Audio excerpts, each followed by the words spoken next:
Y empezamos. Entonces, miren, yo de lo que voy a hablar es de diversidad genética y tuve cuidado en ponerle intraespecífica, porque en realidad eso es lo que estamos haciendo acá. No es biodiversidad, no estamos viendo la diversidad de un bosque. Vamos a meternos dentro de una especie y vamos a mirar qué hay de diverso. Entonces es intraespecífica, dentro de una especie. Y vamos a ver algunos conceptos, que probablemente sean 4, no más, porque esto es muy sencillo. Algunas medidas que tratan de medir cosas relacionadas con los conceptos. Y bueno, algo de estimación y de prueba de hipótesis en estos problemas. Yo soy profesor en la Facultad de Agronomía en la Universidad de la República, en Uruguay. Es una universidad pública. Pero estudié en Chapingo mi maestría y mi doctorado en Montecillos, porque ustedes saben por qué, porque el colegio y Chapingo se separaron. Y bueno, estoy trabajando con CIMMYT, con Sara y con la gente de CITES en un proyecto que a mí me tiene realmente muy apasionado. Y cuando lo presento allá en Uruguay les encanta el proyecto. Les encanta la idea de estar como tratando de descubrir cosas tan chiquitas como genes, ¿no? Entonces, la verdad que yo me siento muy bien. Ese es el logo de mi facultad y la página web es www.fagro.edu.ui. Es la única universidad pública que hay en Uruguay, porque Uruguay tiene 3 millones de habitantes nada más. No da para 2 universidades públicas. Y 9 millones de vacas, que es de lo que vivimos. Pobres vacas, ¿no? Bien. Bueno, entonces yo voy a pensar que comenzamos con un conjunto de datos de DART, de GBS, pero de los que estamos trabajando acá en CIMMYT, en CITES, que son de DART. Usualmente ellos me dan conteos, me dan densidades o me dan una matriz de ceros y unos y valores missing, valores faltantes. Eso es lo que yo suelo recibir. ¿De acuerdo? Esos datos yo los transformo en datos de presencia-ausencia. Ya lo discutieron ayer con los dos profesores. Lo único interesante de esos datos, o lo único que hay que decir, es que en esos datos no se identifican los materiales heterocigóticos. No hay datos alélicos, sino que hay una observación por marcador. Y entonces uno solo sabe si ese marcador estuvo presente o no estuvo presente. ¿Está bien? Y entonces se habla de haplotipos, ¿no? El haplotipo es esa línea de presencias y ausencias. Todo esto lo discutieron ayer. Por el otro lado, se pueden generar frecuencias alélicas. Y todo lo que yo trato de hacer lo hago a partir de frecuencias alélicas, excepto cuando ellos quieren trabajar con haplotipos. Y las frecuencias alélicas, en las frecuencias tenemos dos opciones. Una opción es pasar al conjunto 0, 0,5 o 1. Es decir, yo tengo entonces los dos alelos. Si solamente el primero está presente, pues tiene un 1 y el segundo tiene un 0 y tenemos una homocigosis. Si por el contrario tenemos dos unos, pues yo los convierto en 0,5 y 0,5 porque las frecuencias deben sumar 1. ¿De acuerdo? Y entonces tenemos un heterocigoto. Y si es al contrario, pues habrá un 0 en el primero y un 1 en el segundo. Es lo que vieron ayer. La única diferencia es que yo agarro esos archivos que ayer César decía que eran muy simpáticos. No es cierto, no son simpáticos. Y no es un archivo. En el ejemplo que vamos a ver hoy vamos a trabajar una cosa chica. Pero yo partí para ese ejemplo de 538 archivos, cada uno con 2.500 hileras y 28.000 columnas. Eso no es simpático. Pero una vez que lo entiendes y que le entiendes la lógica a la cosa, se puede manejar. Estrictamente hablando, yo trabajo en mi máquina, pero básicamente trabajo en un servidor. Trabajo por control remoto. Yo desde Uruguay meto las cosas a un servidor acá en CIMMYT. El programa trabaja, el servidor tiene R, y luego yo vengo y recojo los resultados. Y las cosas rápidas, más pequeñas, las hago en la computadora. Me tomé el trabajo de comprar una computadora con los proyectos, ¿no?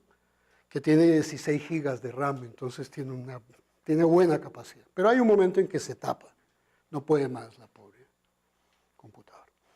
Bien, entonces, pero también está la posibilidad de que tenga valores entre 0 y 1, valores continuos entre 0 y 1.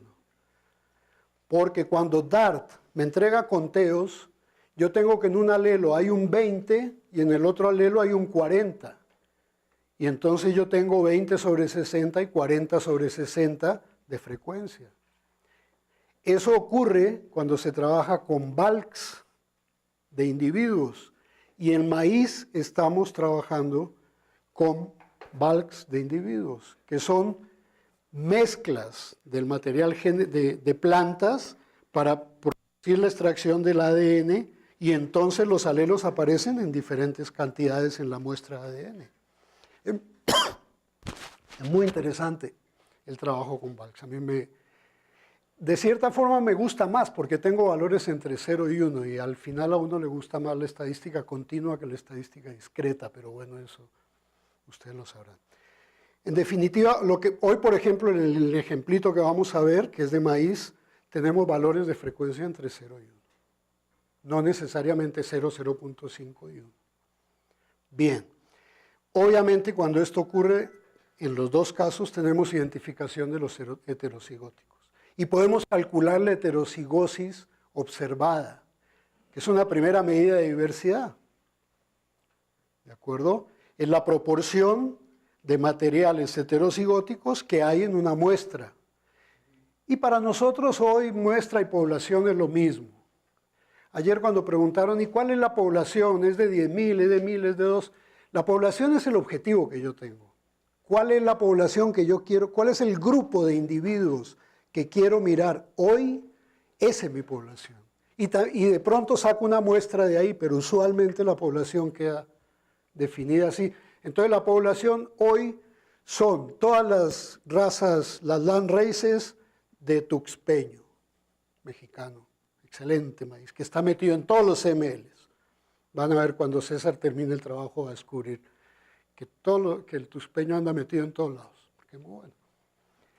Entonces, esa es la población de estudio. Población o muestra lo vamos a manejar tranquilamente. Bien. Esto en el caso de razas criollas de maíz, ahí está parte de un ejemplo. Yo tengo un conjunto de marcadores que en vez de poner esos enormes nombres que usan ellos, los llamo 1, 2, 3, 4, teniendo mucho cuidado siempre en tener un archivo de identificación. Y el 99% de las veces evitando hacer ordenamiento de los datos, reordenamiento de los datos. Yo arranco con un archivo ordenado de cierta forma y trato de terminar con el archivo ordenado de la misma forma, porque se te pueden perder las cosas. Si uno hace un ordenamiento y después cambia los nombres, ya todo el trabajo se perdió. Y estamos hablando, en este ejemplo que vamos a ver hoy, los datos iniciales son 2 millones y tantos de hileras, que son los alelos, por 21.000 o 22.000 columnas, que son las accesiones. Entonces ahí ya uno no tiene un control visual de las cosas. Entonces hay que tener mucho cuidado. Cuando manejen los datos, si los llegan a reordenar, tanto por hilera como por columna, anótenlo. Anótenlo y pongan claro en un archivo, en una hoja aparte, cómo fue el ordenamiento. Porque es muy, muy fácil que ustedes terminen hablando de peras con los genes de las manzanas. Muy fácil. Ahora vamos a trabajar ejemplos chicos. Bien, ¿qué es lo que tenemos ahí? En el primer marcador, alelo 1 y 2, el alelo 1 generalmente o siempre lo llamamos alelo de referencia y suele ser el alelo que tiene mayor frecuencia, que aparece más veces. Si necesitan la parte biológica y química de eso, pregúntenle a César y a Carolina y a Sara. En este caso, en el genotipo 1, tiene 66% de frecuencia alélica y el otro tiene 33%, porque tienen que sumar uno. Bien, y ahí está todo. Los NA son datos, en realidad no son perdidos. Yo ayer iba a decir algo de eso, en realidad son dos ceros. Ni apareció el alelo de referencia en la muestra, ni apareció el alelo alternativo en la muestra. Entonces ellos dicen, bueno, ni este ni aquel, bueno, pues 0, 0. ¿De acuerdo? Pero 0, 0 se maneja como un dato perdido, porque cuando trato la frecuencia estoy dividiendo entre 0 y entonces ya perdí todo. ¿De acuerdo? Pero se tiene en cuenta durante todo el análisis. Bien, ese es el tipo de dato. Este es el tipo de dato transformado a presencia-ausencia, unos y ceros. ¿De acuerdo? El NA lo transformamos en un 0 y se acabó. No está, no apareció, no se presentó, no vino. Bien, y viene el análisis. Para el análisis que nosotros estamos haciendo de diversidad, porque estamos haciendo, ayer les mostraron, ¿no? César al final les mostró un montón de trabajos. Estamos haciendo muchas cosas, pero en términos de diversidad, básicamente el análisis nuestro toma por uno de dos caminos. Si la población que estamos estudiando tiene subpoblaciones conocidas, por ejemplo, estamos estudiando materiales resistentes a la sequía y tenemos maíces de África y maíces de no sé dónde de Asia y maíces mexicanos y maíces peruanos, pues ya sabemos que hay un conjunto de subpoblaciones y ya empezamos a mirar la diversidad desde ese punto de vista. Y en ese caso, y aquí viene lo simple que es esto que vamos a ver hoy, todo lo que tenemos que hacer es ver cuál es la diversidad de toda la población, la diversidad total, y vamos a tener que medirla con alguna medida. ¿Cuál es la diversidad dentro de las subpoblaciones? Y entonces, ¿cuál es la diversidad entre subpoblaciones? Se acabó. Esto después se le ponen datos fenotípicos y se hace genómica y etcétera, etcétera. Pero acuérdense que nosotros vamos a hablar de diversidad. Como que ahí termina la cosa. Esa es nuestra diversidad. Hay una diversidad completa, total, de toda la población. Hay una diversidad para cada uno de los grupitos y hay una diversidad entre grupos, que va a terminar en un análisis de varianza, pero como no es de varianza, sino que es un análisis molecular de varianza, se llama AMOVA, en lugar de llamarse ANOVA. Y ya está. Por el otro lado, si las poblaciones son desconocidas, entonces comenzamos por ver la diversidad total de toda la población, ¿de acuerdo? Y vamos a buscar subpoblaciones. Y entonces aquí es donde entra todo el tema de clasificación. Es decir, ¿cómo hago para agrupar dentro de una población, para separar subpoblaciones, basado en alguna medida y en alguna metodología? Una vez que encontré las subpoblaciones, que casi siempre después de ese paso se pasan a llamar grupos, que son grupos sacados de los datos con alguna metodología, pues entonces voy a averiguar la diversidad dentro de subpoblaciones y la diversidad entre poblaciones. No se les olvide esto porque esto es todo lo que vamos a ver. Después cómo se mide, cómo se calcula, cómo se estima y todo eso es parte de la cosa, pero esencialmente no vamos a hacer mucho más que eso. Bien, y hay dos puntos de vista para mirar la diversidad. Esto me lo encontré en un artículo de Marita et al, por ahí lo tengo escrito en algún lado. Ella, porque era una mujer, dice que hay dos puntos de vista que ella se ha encontrado con dos puntos de vista estudiando diversidad. Uno es el de los índices de diversidad, que ella los llama, o que se llaman los índices de riqueza alélica. Allele richness, la riqueza alélica de la población. ¿Qué tanta riqueza alélica tiene la población? Salud. ¿Qué tanta riqueza alélica tiene la población? Y dice que probablemente este sea el punto de vista de los geneticistas, de los botánicos, que realmente están pensando en seleccionar alelos. Y está bien. Es lo que nosotros estamos pensando de alguna manera siempre. pero no somos ni botánicos, bueno, yo no soy ni botánico ni geneticista, sí soy ingeniero agrónomo. Bien, y entonces habrá índices de diversidad para la población, para dentro de las subpoblaciones y para el entre subpoblaciones, nada nuevo. Por el otro lado están las distancias entre individuos. Y entonces lo que Marita dice es, ese es un punto de vista más del breeder, del mejorador, del fitomejorador. El fitomejorador no está pensando en agarrar un alelo, está pensando en agarrar un individuo que tiene unas características. Entonces, de alguna manera es otro punto de vista. ¿Qué tan lejos están estos dos individuos? Porque al final él va a agarrar individuos y va a empezar a cruzarlos y retrocruzarlos, intracruzarlos y cuánta cosa hacen los mejoradores en el campo. Entonces ella dice, ese es el punto de vista de los breeders, y lo mismo. Habrá distancias entre individuos en la población, habrá distancias entre grupos y habrá distancias entre individuos dentro de grupos. Pero vieron que el concepto no cambia, es siempre el mismo. Solo que ahora lo estamos mirando desde dos puntos de vista. Bien.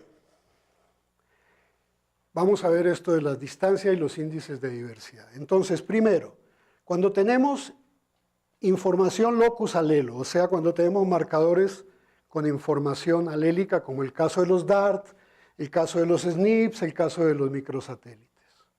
Microsatélite también te da información del locus y del alelo. ¿De acuerdo? Entonces se conocen los heterocigóticos. Bien, en ese caso, y esto es lo que vamos a ver, no es lo único que hay, o por lo menos lo que voy a mencionar, pero hay muchas cosas, hay muchas opciones. Las distancias entre genotipos, el famoso punto de vista probable de los mejoradores, que más se suelen encontrar por ahí son la distancia euclidiana, la distancia modificada de Rogers, que no es más que una transformación de la distancia euclidiana. La vamos a ver. Vamos a ver algunas ecuaciones rápido. Como están ahí anotadas, no hay problema. Ni traten de aprendérselas, no vale la pena. Y la distancia de Cavalli, Forza y Edwards. Nosotros hicimos un trabajo que apareció en Crop Science por ahí hace tiempos, con la gente de acá, donde esas dos, la modificada de Rogers y la Cavalli de Forza, resultaban como las mejores cuando estábamos tratando de hacer core subsets, colecciones núcleo, a partir de datos genéticos. ¿Correcto? Después vemos las propiedades de esas cosas. Y los índices de diversidad que se suelen encontrar por ahí, yo solo uso uno de ellos, básicamente, pero el primero es el número de alelos por locus, o el número de alelos por locus polimórfico, porque los locus que no son polimórficos no nos interesan, no dan información. Entonces, básicamente número de alelos, proporción de alelos por locus. Proporción de locus polimórficos en la muestra, en la población. Heterocigosis observada, que es la proporción de genotipos heterocigóticos en la población por locus, porque esto va de locus en locus. La heterocigosis esperada, que esa es la que Weir en el libro de Genética Estadística se llama el libro de Weir, alguien puso en la encuesta que lo había leído, que era lo que había leído esto. Bueno, Weir, creo que se llama, uno de Carolina del Norte. Análisis de datos genéticos. Él, a esa distancia, a ese índice heterocigosis esperada, lo llama diversidad genética. De plano la llama diversidad. Para él la medida de la diversidad genética es la heterocigosis esperada. Ya vamos a ver la ecuación y es una cosa muy sencilla. Luego el número de alelos efectivos, que está muy relacionado con la heterocigosis esperada, es prácticamente lo mismo. Uno es una transformación del otro, no hay problema. Y luego están todas las estadísticas F de Wright, que son básicamente una proporción de heterocigosis que está explicada dentro de grupos, entre grupos y en la población total. Básicamente esas son las Fs de Wright. ¿De acuerdo?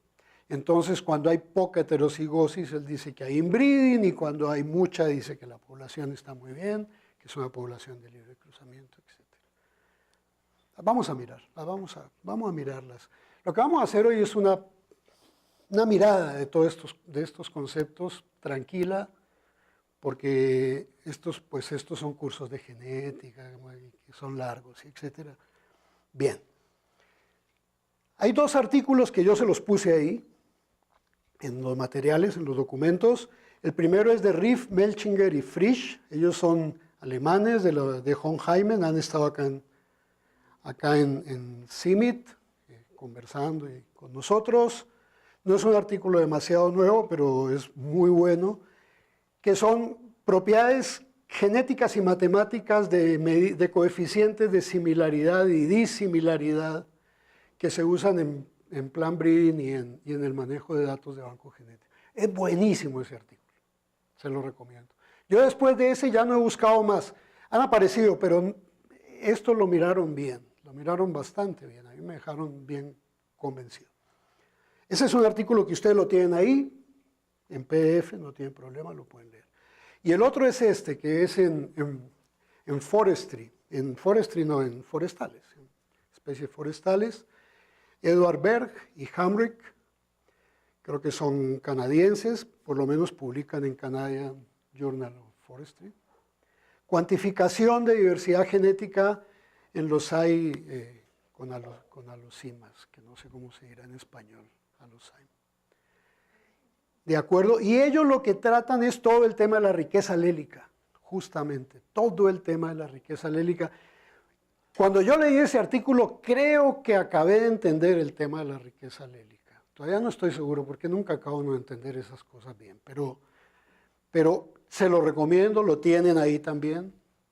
Y luego hay un artículo que es más parecido a lo que yo hago, que es más empírico, que es el análisis de la diversidad genética en plantaciones de cultivo, y miran todas las herramientas que se usan. Y es un artículo de Mohammadi y Prasanna. Prasanna es el director del Programa Global de Maíz. Cuando él trabajaba en Nueva Delhi hicieron este artículo. Prasanna trabajaba en el laboratorio de biotecnología y creo que Mohammadi era un estadístico muy metido en genética. Y entonces también se lo puse ahí para que vean un punto de vista más suave, más empírico. Bien. Y entonces, ¿qué pasa entre las distancias y la riqueza alélica? Bueno, en términos de notación, el asunto es así. El asunto es así. A ver, supongo que este es el que marca. Yo tengo dos marcadores acá, un ejemplo. Cada uno con un par de alelos. Esto que vamos a ver, y después vamos a ver una tabla, sería válido para banana, para plantain, para papa. No se necesita que sea diploide la especie para que se puedan manejar estos conceptos. Simplemente vamos a tener alelo 1, 2, 3, 4. No hay problema. Todas estas cosas se pueden manejar con poliploidía, no es problema. Pero vamos a manejarnos así porque estamos pensando un poco en maíz y el trigo ahí es diploide hasta ahí nomás, ¿no? Pero bueno. Entonces, yo tengo un individuo X, un genotipo que lo voy a llamar X, que tiene una frecuencia alélica estimada, por eso el gorrito, para el marcador 1 alelo 1, y otra para el marcador 1 alelo 2, y estas dos cosas siempre deben sumar 1, y lo mismo pasa con el segundo locus, por lo tanto la suma de todo esto es el número de loci. ¿De acuerdo?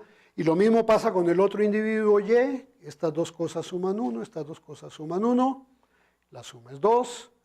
Y luego, si yo calculo la media de estas dos, tengo la frecuencia alélica del alelo 1, del marcador 1, en toda la muestra, y la frecuencia alélica del alelo 2 en el marcador 1 en toda la muestra, y etcétera, etcétera. Y entonces eso suma 2. Siempre sigue sumando 1 por locus, por marcador. Pero también, y esto se usa básicamente para el índice de diversidad de Shannon, también se podrían calcular estas frecuencias alélicas en relación a toda la población. Y entonces simplemente uno calcula la suma la suma total y luego divide y entonces tiene la frecuencia de cada uno de los alelos en toda la población y eso suma 1.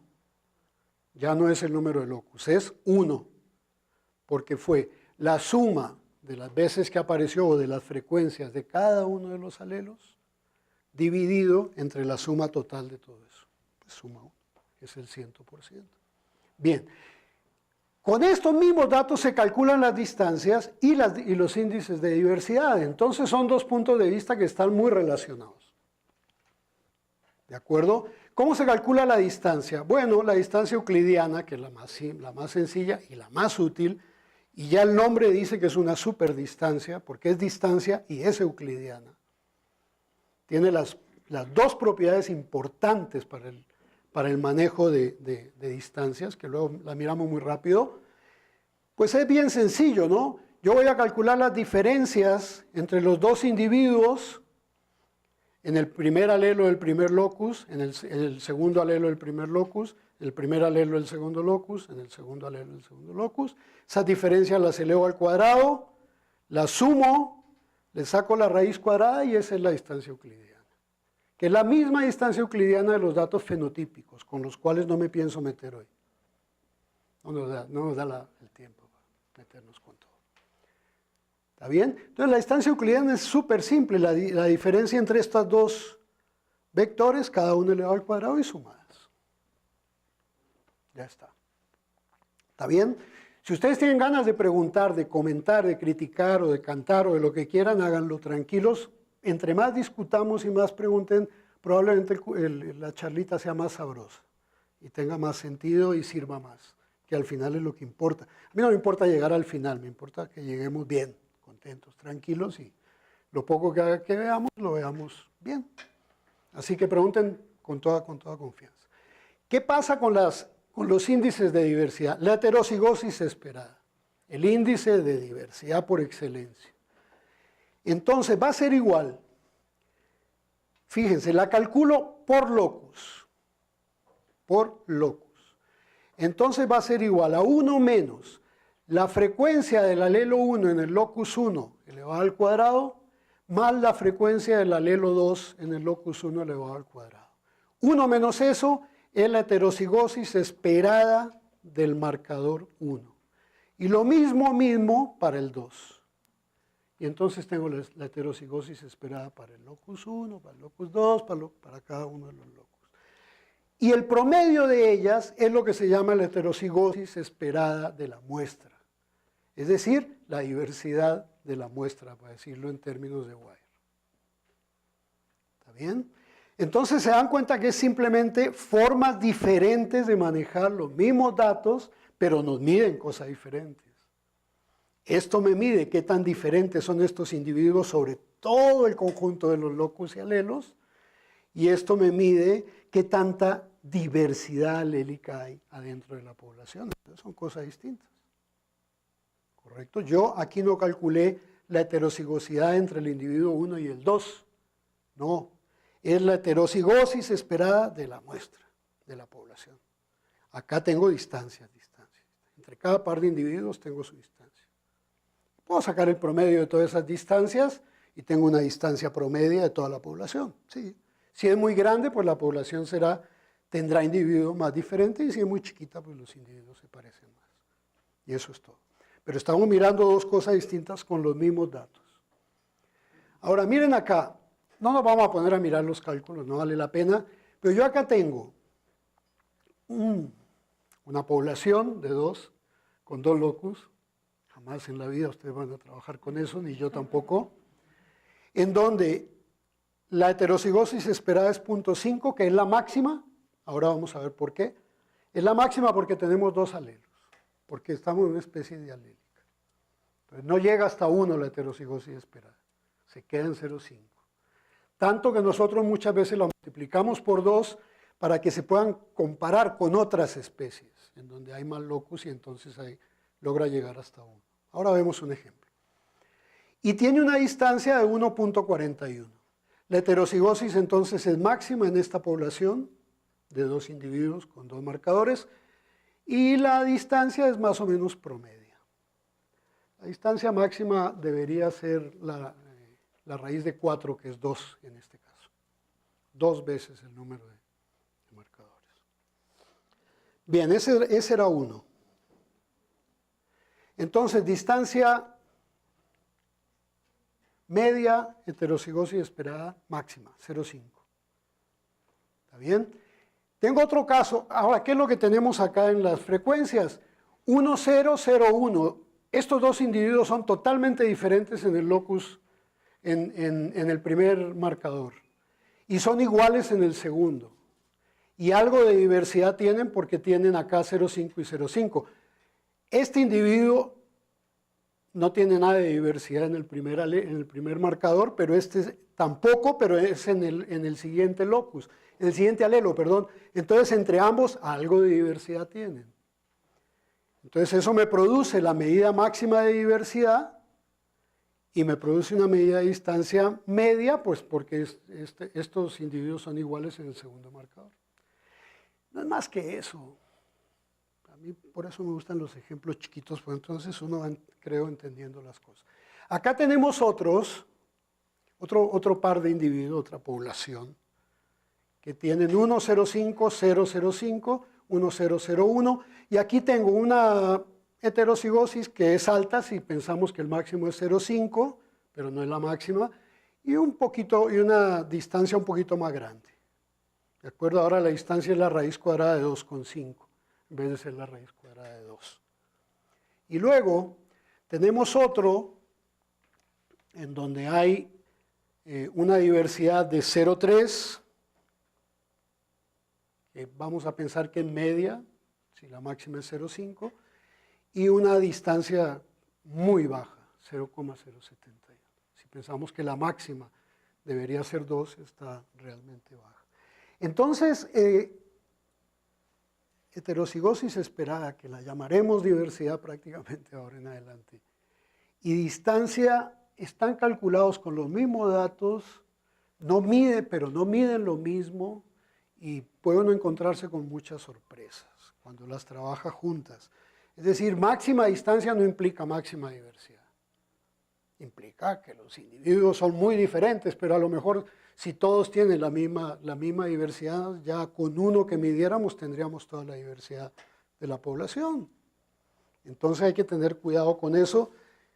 Y bueno, yo opino que lo mejor es trabajar con ambas y tratar de mirarlas ambas, ver las cosas desde los dos puntos de vista para poder trabajar bien. Bien.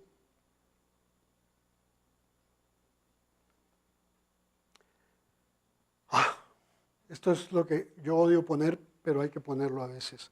Lo que tenemos acá es simplemente un caso poliploide, ¿verdad? Pero es lo mismo que vimos.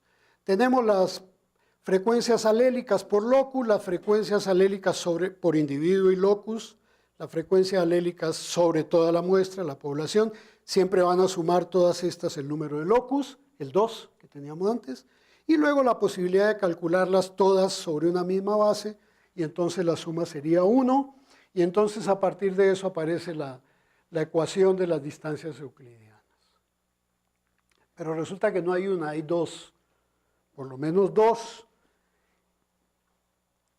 RIF y los otros, lo que tienen ustedes ahí, usan esta que es bien sencilla, es la distancia euclidiana. ¿Vieron? Es la distancia que les había puesto, que sabemos que es mayor o igual a 0 porque es una distancia. La primera propiedad de las distancias es ser mayores o iguales a 0. Alguna ecuación es una distancia si es mayor o igual a 0. No puede tomar valores negativos. Por ahora, todo cambia, ¿no? Y es menor o igual que la raíz cuadrada de 2 veces el número de locus, es decir, el número de alelos en nuestras especies diploides con las que vamos a estar trabajando hoy. ¿De acuerdo?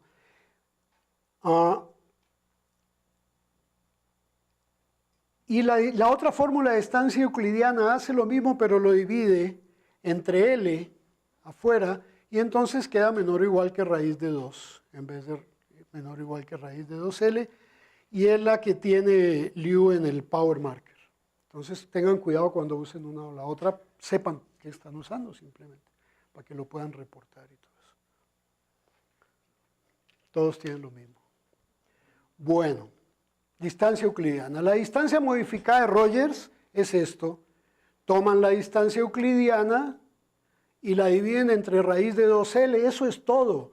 Parece mentira que tenga nombre, pero tiene nombre, es la distancia modificada de Rogers, y es una distancia que está entre 0 y 1. Entonces ya tiene una gran ventaja por arriba de la otra distancia. Esta está entre 0 y 1. Esas distancias son mejores, le gustan a uno más. Bien, esa es la distancia modificada de Rogers, que es la que vamos a usar. Y luego está la distancia de Cavalier-Forza. Yo la miré, es una distancia basada en las distancias en radianes entre individuos en un círculo, y es un relajo, pero es muy sencilla de calcular, no es problema, y tiene buenas propiedades. Ahora vamos a mirar algo de las propiedades, ¿correcto? El cálculo es es decir, calcularla no es difícil. Es un producto, la raíz cuadrada de los productos, de las frecuencias alélicas entre los individuos, X y Y, ¿se acuerdan? Eran los individuos. Entonces la fórmula de cálculo es sencilla y es una distancia que está entre 0 y 1. Es una buena distancia en ese sentido. ¿De acuerdo? Bien. Las varianzas de las distancias, esto es lo más sencillo del mundo también. Entonces simplemente la suma de las desviaciones de las distancias con respecto a la media elevadas al cuadrado dividido entre el número de distancia menos 1, pues es la varianza, la fórmula de la varianza para cualquier cosa. La suma de cuadrados dividido los grados de libertad. Ningún problema con estas fórmulas. Bien, esta es una tabla que yo sé que se ve mal, pero no la podía agrandar porque si no, no me cabía ahí, es un screening de una pantalla. Esta es la tabla 1 del artículo de Riff et al, que ustedes la tienen ahí, la tabla, el artículo. Entonces lo que dice acá es, desde el punto de vista matemático de las propiedades de distancia, ¿cuál de todas esas distancias es una distancia y cuál de esas distancias además es una distancia euclidiana? Cuando una distancia es euclidiana, una representación de esa distancia en un plano es exacta. Cuando no es euclidiana, ¿quién sabe lo que pasa? ¿De acuerdo? Para que una distancia sea distancia tiene que ser mayor que 0, la distancia de aquí a allá debe ser igual que la distancia de allá para acá, y ya con eso alcanza. Pero para que sea euclidiana se debe cumplir la desigualdad del triángulo, que dice que si tengo 3 individuos, la suma de las distancias entre 2 de ellos debe ser menor o igual que la distancia entre las 2 puntas, digámoslo así. Y no todas las distancias cumplen eso. Y hay unos ejemplos que lo hacen a uno como, piensa, ¿esto qué pasó? ¿No?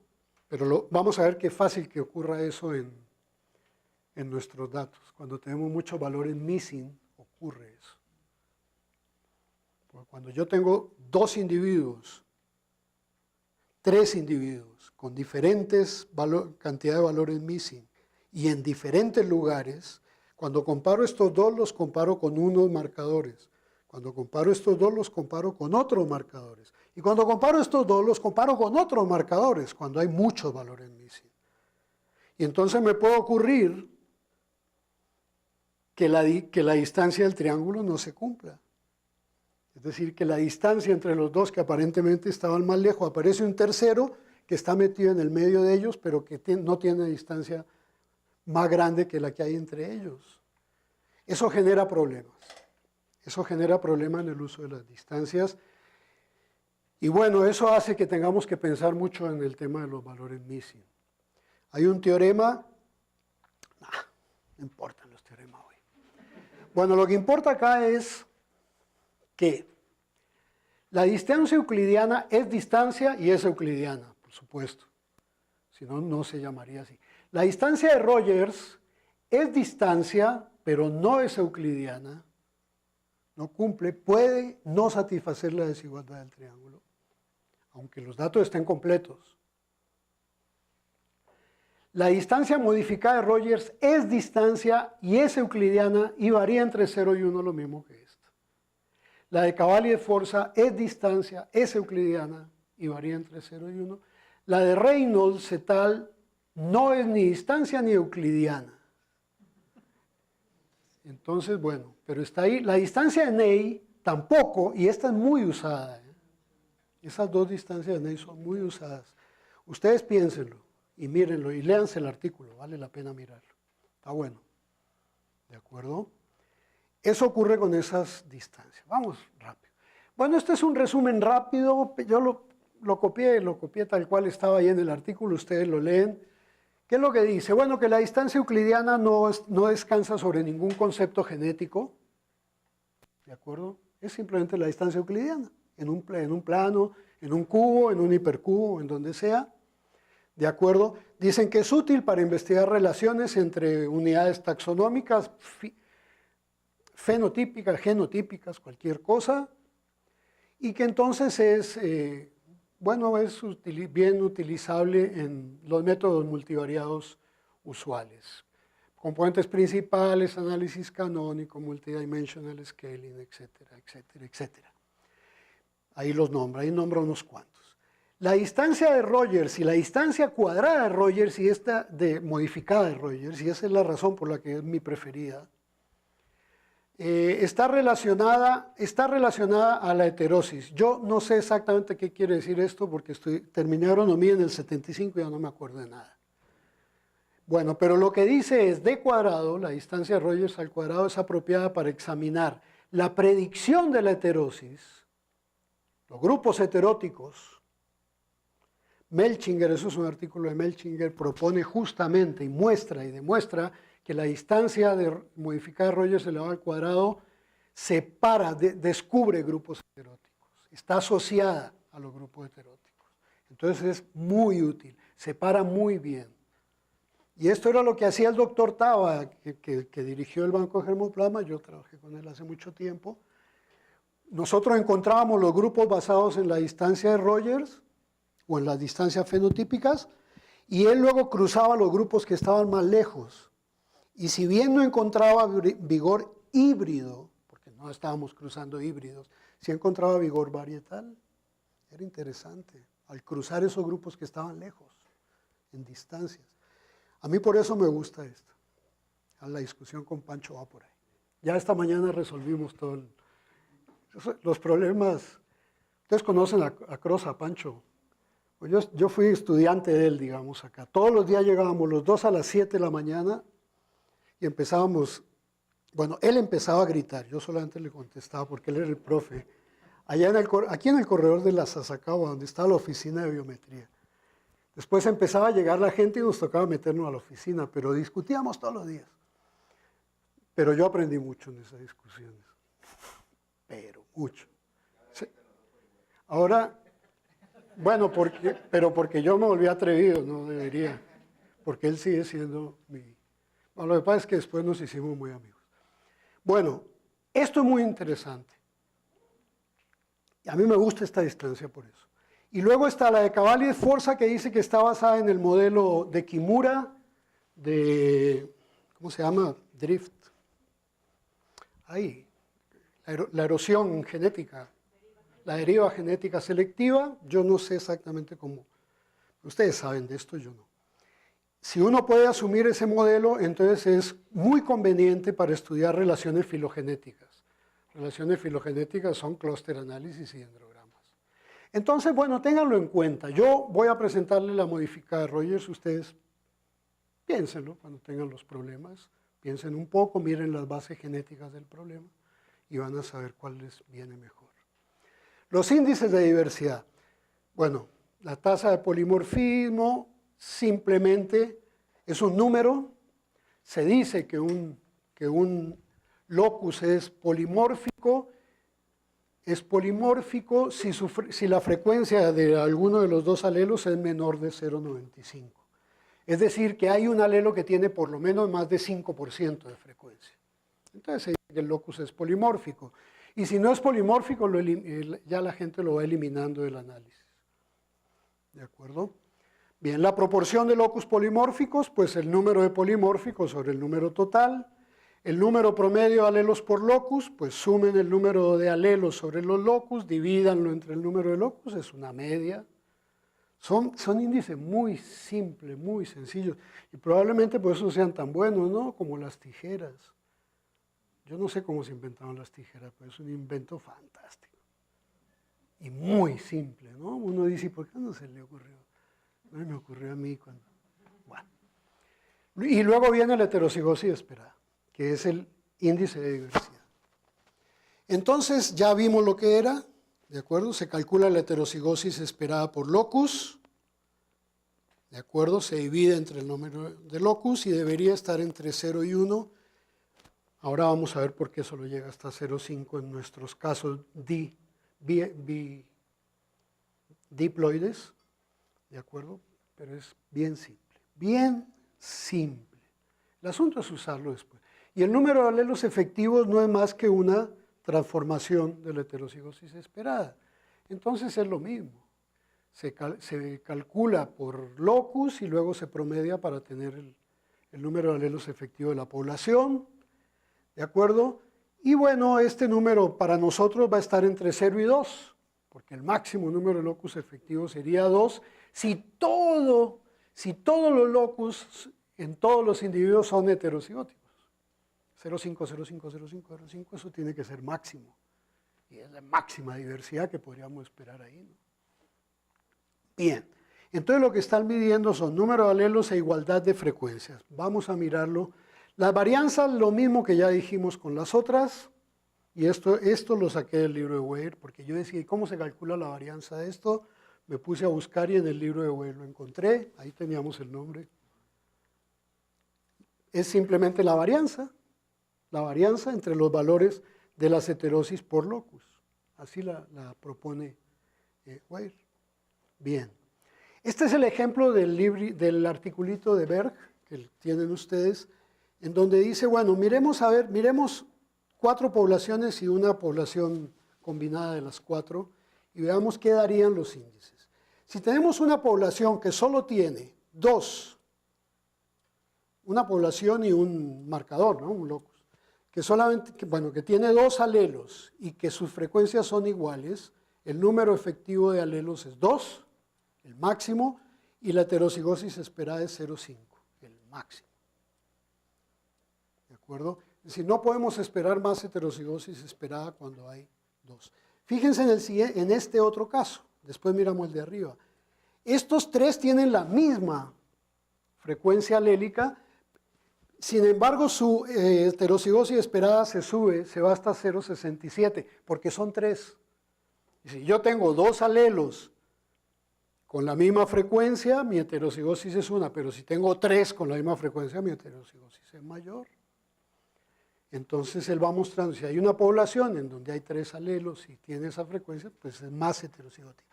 Ahora, volvamos a la de arriba. En la población 2 tenemos 2 alelos, pero ahora hay uno que tiene una frecuencia de 0,9 y uno de 0,1, y entonces la heterocigosis se vino para abajo.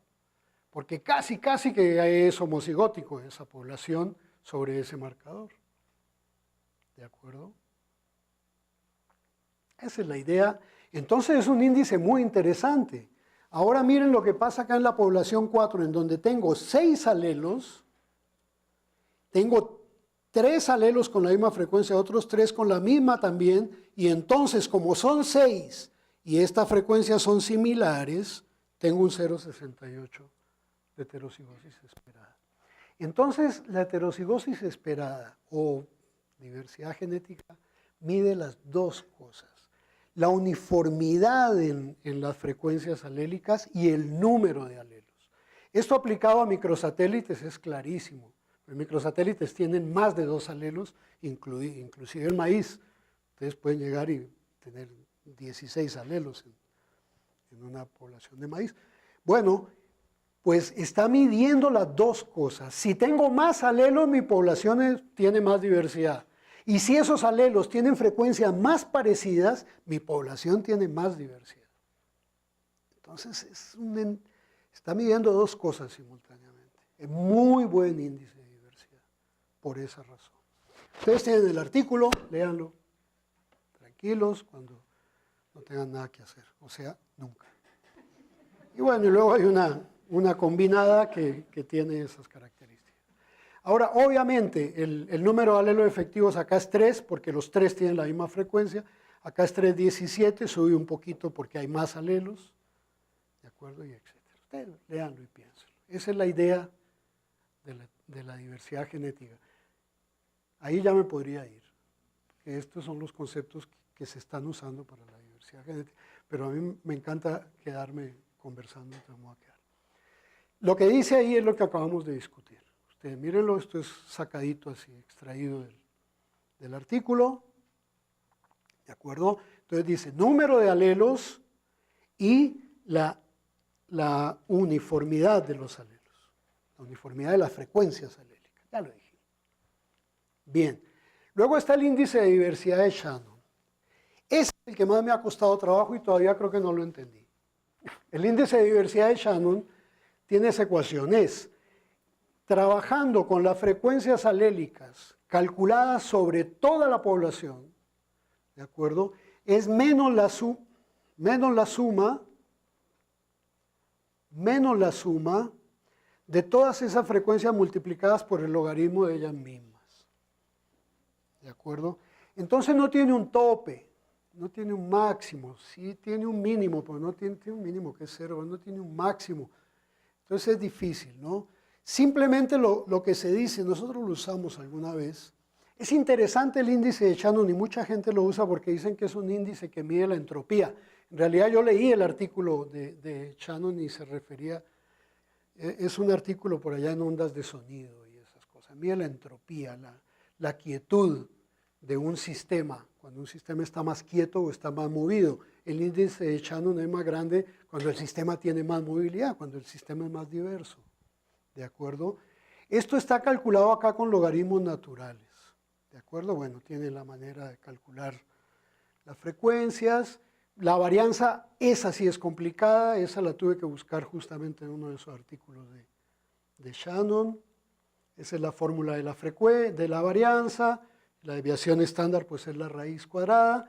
Pero hay una propuesta con el logaritmo base 10 y hay una propuesta con el logaritmo base 2. Entonces, ustedes mírenlo. Con el logaritmo base 2 para mí tiene un poquito más de sentido. Yo aquí tengo un ejemplito, me lo salté. Yo aquí tengo un ejemplo bien sencillo, miren. Yo tengo acá 5 locus.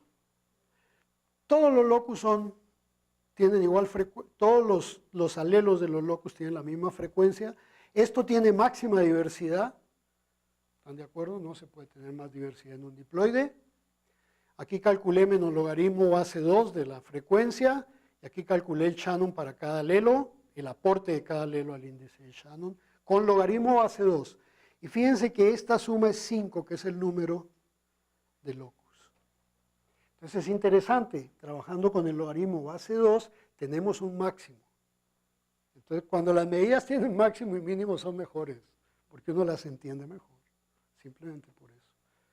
¿De acuerdo? Acá tengo una población también con 5 locus, pero ahora 0,95, 0,5, 0,95, 0,5. Esta suma siempre va a ser 5, pues la suma de las frecuencias alélicas. ¿De acuerdo? Pero ahora el índice de Shannon es 1.432. ¿De acuerdo? Entonces, si yo dividiera el índice de Shannon entre el número de locus, aquí tengo 1 y aquí tengo 0,28, y me dice que esto tiene máxima diversidad y esto tiene una diversidad que es más o menos un cuarto de esta, mucho menos diversidad. Entonces, como que sobre la base 2 yo le encontré más sentido. Yo soy empírico en mis cosas, porque soy agrónomo antes de ser estadístico, entonces soy bastante empírico, intuitivo, ¿no? Lo mismo que casi todos los biólogos. Como que nos gusta primero ver las cosas y sentirlas y luego ya las calculamos y las miramos y todo eso. Bien.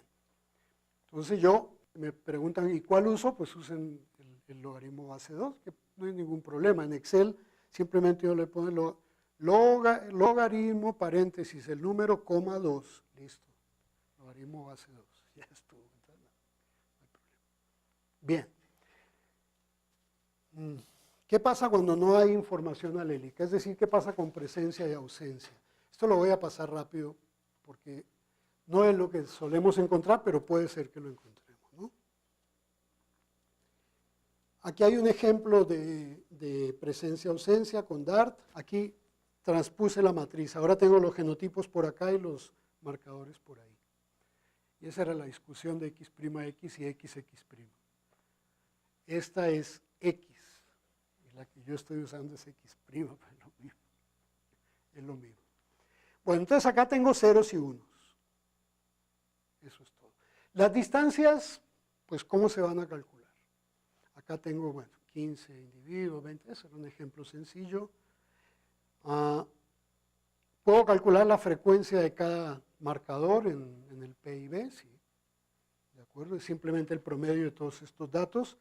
Es el número de veces que se presentó el marcador, la proporción de veces que se presentó. Entonces es muy fácil, es una media.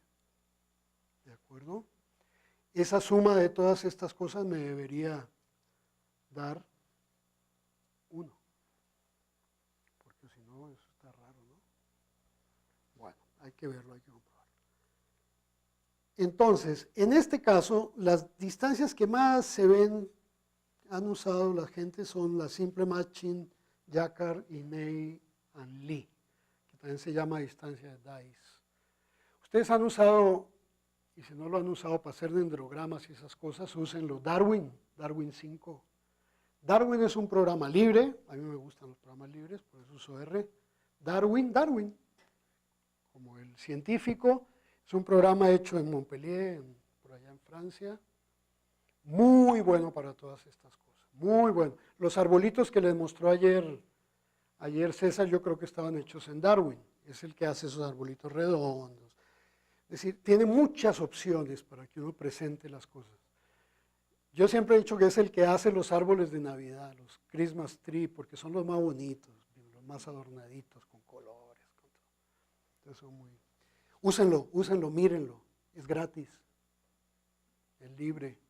Darwin, creo que la versión en la que va es 5, no la han vuelto a cambiar. Yo la tengo por ahí. Solo funciona con Windows. En la Mac no hay versión para Mac. Pero se puede poner Windows en Mac. Yo tengo Windows en Mac, no hay problema. Bien, y luego los índices de diversidad, ahí sí que tenemos poca cosa para hacer. ¿De acuerdo? Porque ninguno de los índices nos sirve, porque no tenemos riqueza alélica, porque no tenemos alelos. Solo sabemos si un marcador estaba presente o no. Entonces, ahí quedamos limitados. Es decir, el PAB es muy informativo cuando uno está pensando en haplotipos y quiere trabajar con haplotipos, es decir, el marcador está o no está, pero no nos sirve para estudiar riqueza alélica porque simplemente no tenemos la diferenciación en alelos, no tenemos las frecuencias alélicas. Bien. Y calcular las distancias ahí es muy fácil. Aquí yo tengo el individuo que llamábamos Y, aquí tengo el individuo que llamamos X antes, y el individuo puede tener un 1 o un 0 en un marcador, y este también puede tener un 1 o un 0. Por lo tanto, si están de acuerdo en A locus, esos individuos van a tener una A aquí. Si están de acuerdo, o sea, si esos individuos tienen A locus con el valor 1, 1, presente, van a tener una acá. Si la coincidencia es 0, 0, pues tenemos la D. Y si no están de acuerdo, pues tenemos la C y la B. Uno tiene un 1, uno lo tiene, el otro no lo tiene. Entonces tenemos la C y la B. Entonces, el simple matching es simple, distancia, no es similaridad, distancia. Entonces es el número de desacuerdos dividido entre el número total de comparaciones posibles, entre el número total de locus. Es lo mismo que 1 menos la similaridad. La similaridad sería el número de acuerdos dividido el total. Es lo mismo. ¿De acuerdo? Simplemente lo mismo. Esta distancia es euclidiana. Bueno, ahora miramos que Riff y Melchinger las estudiaron también. La de Jacquard, lo único que hace es no tomar en cuenta el empate o el acuerdo 0-0. Y ahí sí ustedes tienen que pensarlo. Yo he hablado con muchos de acá de biotecnología y todo eso, y hay muchas opiniones, entonces hay que pensarlo.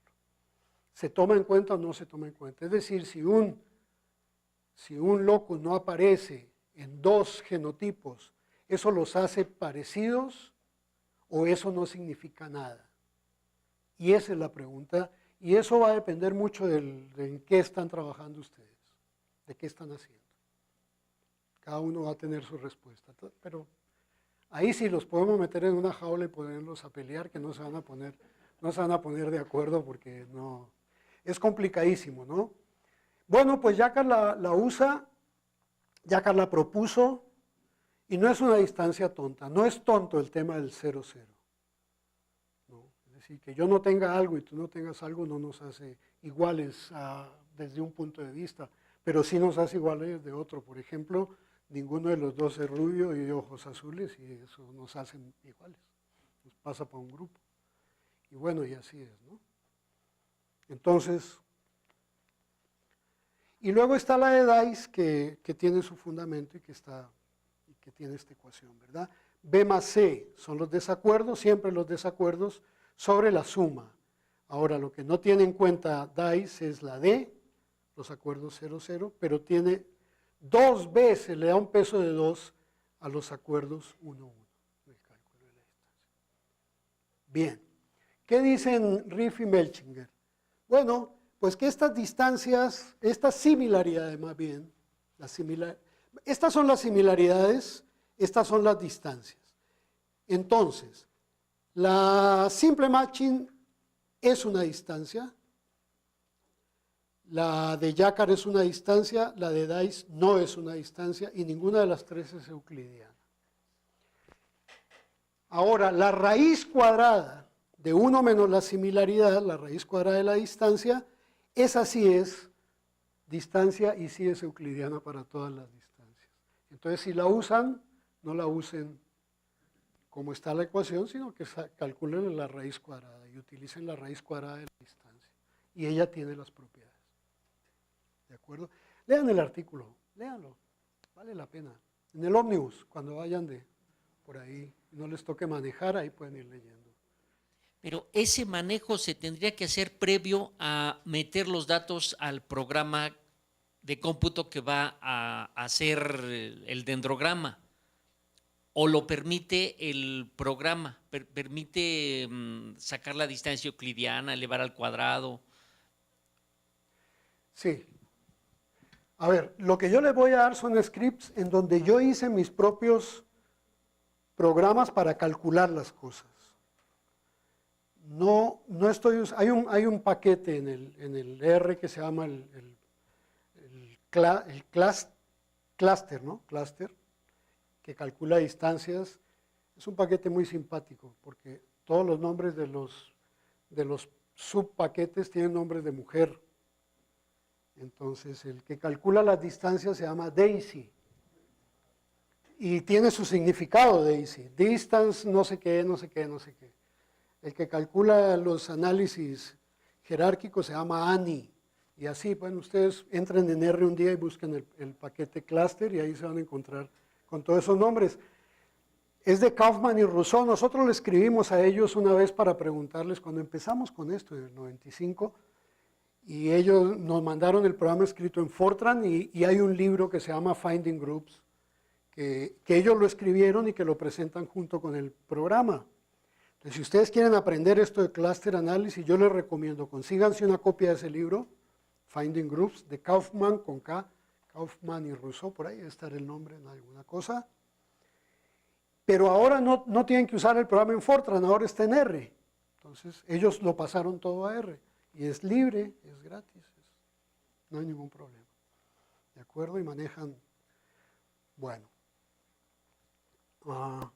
Partition around medioids, por ejemplo, partición alrededor de medioides, es el PAM. A todos les pusieron, lograron ponerle nombre de mujer a todos los paquetes. Deben ser, no sé si serán machistas o no, pero fueron muy graciosos por lo menos. Bien, en los libros de